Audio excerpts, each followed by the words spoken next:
नमस्कार दोस्तों, स्वागत है आप सभी का आपके अपने YouTube channel Shyam class study में। आज की इस वीडियो में यूपी पुलिस भर्ती परीक्षा 2024 जिसका एग्ज़ाम 11 फरवरी को सुनने में आया है, तो उस परीक्षा को ध्यान में रखते हुए मैं आपको लगातार जीके जीएस के प्रैक्टिस सेट करवा रहा हूँ। और अभी तक आपने हमारे प्रैक्टिस सेट नहीं किए तो प्रैक्टिस सेट को जरूर लगा लीजिए, क्योंकि यही प्रैक्टिस सेट आपका एग्ज़ाम में अच्छा स्कोर कराएंगे।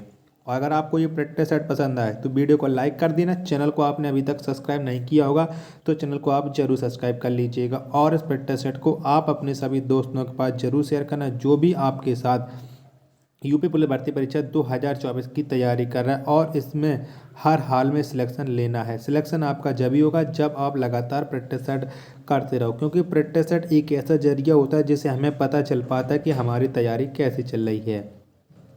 तो इन्हीं सब बातों को ध्यान में रखते हुए शुरू करते हैं आज का अपना जीके जीएस के 37 अति महत्वपूर्ण प्रश्नों का प्रैक्टिस सेट। और ये प्रैक्टिस सेट यूपी पुलिस भर्ती परीक्षा 2024, रेडियो ऑपरेटर भर्ती परीक्षा 2024 और एसएससी जीडी भर्ती परीक्षा 2024 के लिए बहुत ज़्यादा महत्वपूर्ण है। तो चलिए शुरू करते हैं। तो पहला प्रश्न है आपके सामने कि मुगल गार्डन कहाँ पर स्थित है। तो कहाँ पर है मुगल गार्डन, ये आपको बताना है। तो जो मुगल गार्डन है ये राष्ट्रपति भवन में स्थित है। एक का जो आंसर होगा वो ऑप्शन नंबर बी हो जाएगा।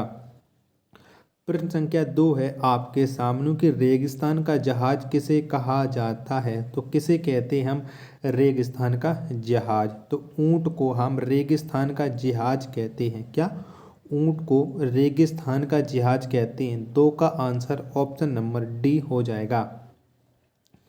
प्रश्न 3 है आपके सामने कि थर्मामीटर का आविष्कार किस वर्ष किया गया। तो कौन सी वर्ष किया गया था थर्मामीटर का आविष्कार, ये आपको बताना है। तो 1714 में।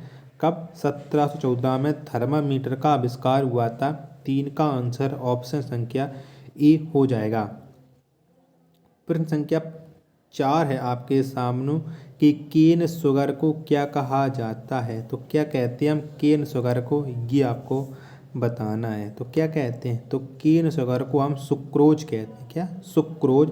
4 का आंसर ऑप्शन संख्या सी इसमें इसका राइट आंसर हो जाएगा। प्रश्न संख्या 5 है आपके सामने कि नेचुरल सिलेक्शन का सिद्धांत किसने दिया। तो किसने दिया था बताइएगा नेचुरल सिलेक्शन का सिद्धांत। तो ये दिया था डार्विन ने। किसने? डार्विन ने नेचुरल सिलेक्शन का सिद्धांत। 5 का आंसर ऑप्शन संख्या बी हो जाएगा। प्रश्न संख्या 6 है आपके सामने इस शरीर में प्रचुर मात्रा में पाया जाने वाला तत्व क्या है। तो इनमें से कौन सा तत्व है जो शरीर में प्रचुर मात्रा में पाया जाता है। तो ये है ऑक्सीजन। क्या है? ऑक्सीजन है। 6 का आंसर ऑप्शन नंबर बी इसमें इसका राइट आंसर हो जाएगा। प्रश्न संख्या 7 है आपके सामने कि सबसे जटिल कार्बनिक पदार्थ क्या है। तो कौन सा है सबसे जटिल कार्बनिक पदार्थ, ये आपको बताना है। तो ये है प्रोटीन। क्या? इनमें से प्रोटीन होता है सबसे जटिल कार्बनिक पदार्थ। 7 का आंसर ऑप्शन संख्या सी हो जाएगा। अगला प्रश्न प्रश्न संख्या 8 है आपके सामने कि राष्ट्रीय सद्भावना दिवस कब मनाया जाता है। तो कौन सी डेट को राष्ट्रीय सद्भावना दिवस मनाया जाता है। तो इसे 20 अगस्त। कब? 20 अगस्त को राष्ट्रीय सद्भावना दिवस मनाया जाता है। 8 का आंसर ऑप्शन नंबर डी हो जाएगा। प्रश्न संख्या 9 है आपके सामने कि श्रीलंका कब स्वतंत्र हुआ था। तो कब हुआ था श्रीलंका स्वतंत्र, ये आपको बताना है। तो जो श्रीलंका है ये 1948 में। कब? 1948 में स्वतंत्र हुआ था। 9 का आंसर ऑप्शन संख्या बी हो जाएगा। अगला प्रश्न प्रश्न संख्या 10 है आपके सामने कि पाकिस्तान ने कब बांग्लादेश को मान्यता दी। तो कब दी है पाकिस्तान ने बांग्लादेश को मान्यता। तो ये दी है 1974। कब? 1974 में पाकिस्तान ने बांग्लादेश को मान्यता। 10 का आंसर ऑप्शन संख्या सी हो जाएगा। प्रश्न संख्या 11 है आपके सामने कि बंगाल विभाजन के समय कांग्रेस के अध्यक्ष कौन थे। तो कौन थे जब बंगाल विभाजन हुआ था। तो उस समय कांग्रेस के अध्यक्ष थे गोपाल कृष्ण गोखले। 11 का आंसर ऑप्शन नंबर बी हो जाएगा। प्रश्न संख्या 12 है आपके सामने, कांचीपुरम किस राज्य में स्थित है? तो इनमें से कौन से राज्य में है कांचीपुरम स्थित? तो ये है तमिलनाडु राज्य। किसमें? तमिलनाडु राज्य में है कांचीपुरम। 12 का आंसर ऑप्शन संख्या डी हो जाएगा। प्रश्न संख्या 13 है आपके सामने कि कापार्ट का मुख्यालय कहाँ है?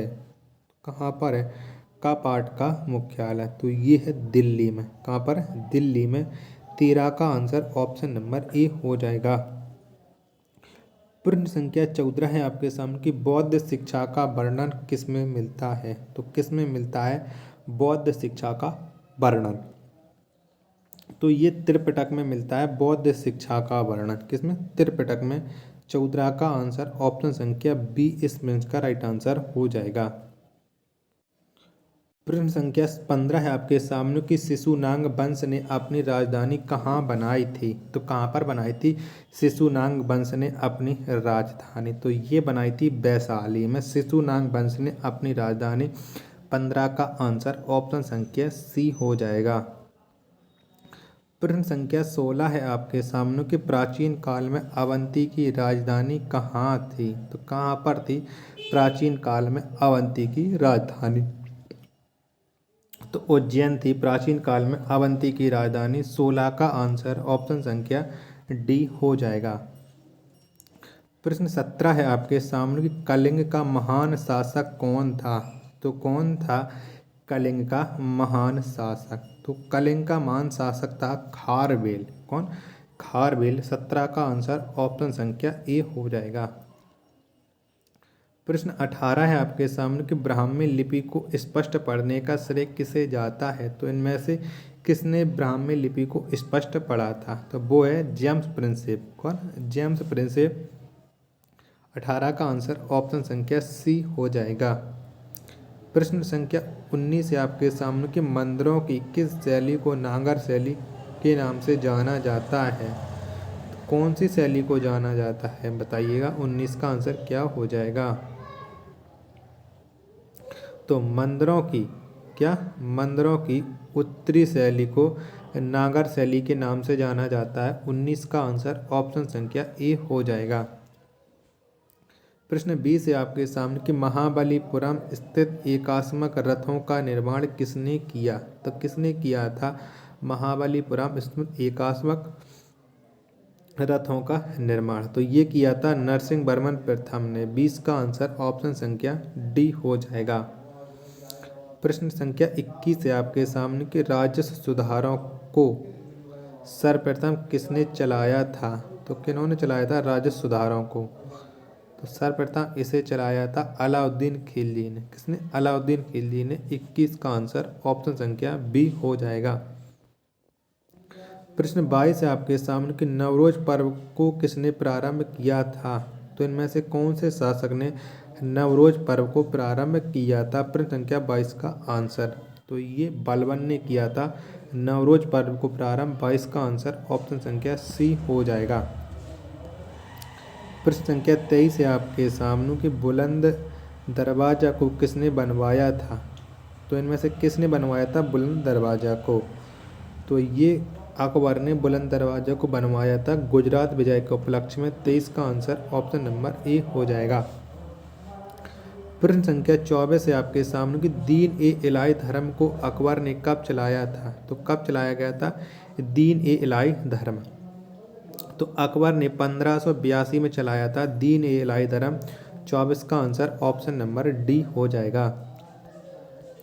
प्रश्न 25 है आपके सामने कि तंबाकू की खेती किसके शासनकाल में प्रारंभ हुई थी? तो इनमें से किसके शासनकाल में हुई थी तंबाकू की खेती प्रारंभ? तो अकबर के शासनकाल में हुई थी। 25 का आंसर ऑप्शन नंबर ए हो जाएगा।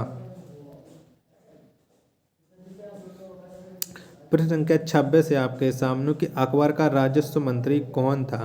तो कौन था अकबर का राजस्व मंत्री? तो टोडरमल। कौन? टोडरमल था अशोक का प्रधानमंत्री राजस्व मंत्री।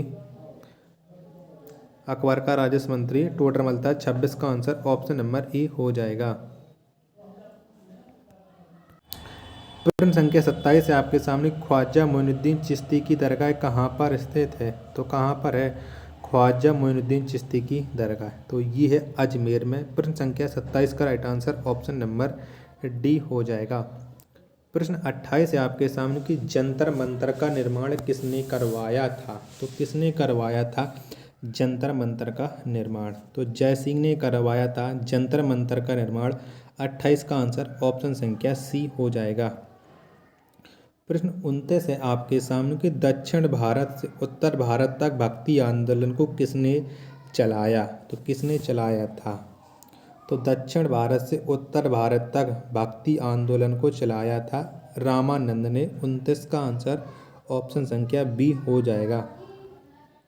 प्रश्न 30 है आपके सामने कि विधवा पुनर्विवाह अधिनियम कब पारित हुआ था? तो कब हुआ था विधवा पुनर्विवाह अधिनियम? तो ये पारित हुआ था 1856 में विधवा पुनर्विवाह अधिनियम। 30 का आंसर ऑप्शन संख्या सी हो जाएगा। प्रश्न संख्या 31 है आपके सामने कि सेनेटिक वर्सेज के लेखक कौन हैं? तो कौन है इसके लेखक, ये आपको बताना है। तो सेनेटिक वर्सेज के जो लेखक हैं वो हैं सलमान रुश्दी। कौन है? सलमान रुश्दी। 31 का आंसर ऑप्शन नंबर ए हो जाएगा। अगला प्रश्न संख्या 32 है आपके सामने कि मानव द्वारा बनाया गया प्रथम औजार क्या था? तो इनमें से कौन सा औजार है जो मानव ने सबसे पहले बनाया था? बताइएगा। प्रश्न संख्या 32 का राइट आंसर क्या हो जाए? तो कुल्हाड़ी। क्या? कुल्हाड़ी ये मानव द्वारा बनाया गया प्रथम औजार था। 32 का आंसर ऑप्शन संख्या सी हो जाएगा। प्रश्न संख्या 33 है आपके सामने कि शांति निकेतन की स्थापना किस वर्ष की गई? तो कौन से वर्ष की गई थी शांति निकेतन की स्थापना? तो ये की गई थी 1901 में। कब? 1901 में शांति निकेतन की स्थापना। 33 का आंसर ऑप्शन संख्या बी हो जाएगा। प्रश्न 34 है आपके सामने, कलिंग पुरस्कार किस संस्था द्वारा दिया जाता है? तो कौन सी संस्था है जो कलिंग पुरस्कार को देती है? बताइएगा। प्रश्न संख्या 34 का आंसर क्या हो जाएगा? तो यूनेस्को देती है कलिंग पुरस्कार। प्रश्न संख्या 34 का आंसर ऑप्शन संख्या ए हो जाएगा। क्या? ऑप्शन संख्या ए। प्रश्न संख्या 35 है आपके सामने कि बाबर ने अपनी आत्मकथा किस भाषा में लिखा है? तो कौन सी भाषा में लिखा है बाबर ने अपनी आत्मकथा को? तो ये लिखा है बाबर ने तुर्की भाषा। किसमें?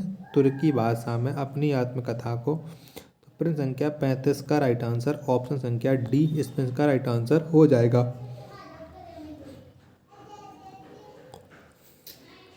प्रश्न 36 है आपके सामने कि नारंगी का कौन सा हिस्सा खाने योग्य है? तो हम नारंगी का कौन सा हिस्सा खाते हैं ये आपको बताना है। तो नारंगी का खाने वाला हिस्सा जो है वो है जूसी हेयर। कौन सा है? Juicy hair. 36 का आंसर ऑप्शन संख्या सी हो जाएगा। प्रश्न संख्या 37 है आपके सामने कि साहिवाल किसकी एक नस्ल है? तो इनमें से किसकी नस्ल है साहिवाल, ये आपको बताना है। तो जो साहिवाल है ये नस्ल है एक किसकी, बताइए जल्दी। तो ये एक नस्ल है गाय की। 37 का आंसर ऑप्शन संख्या बी इसमें का राइट आंसर हो जाएगा। प्रश्न संख्या 38 और लास्ट प्रश्न आज के इस फिटनेस सेट का कि मानव शरीर का सबसे बड़ा ग्रंथि है। तो कौन सी है मानव शरीर की सबसे बड़ी ग्रंथि? बताइएगा। 38 का राइट आंसर क्या हो जाएगा? और इसमें का राइट आंसर आपको कमेंट बॉक्स में बताना है। चलिए चारों ऑप्शन दिखाई देता हूँ। चारों ऑप्शन आपके किसके सो गए और इसमें का राइट आंसर आपको कमेंट बॉक्स में बताना है। मिलता है अपन नेक्स्ट वीडियो में, तब तक के लिए धन्यवाद। जय हिंद।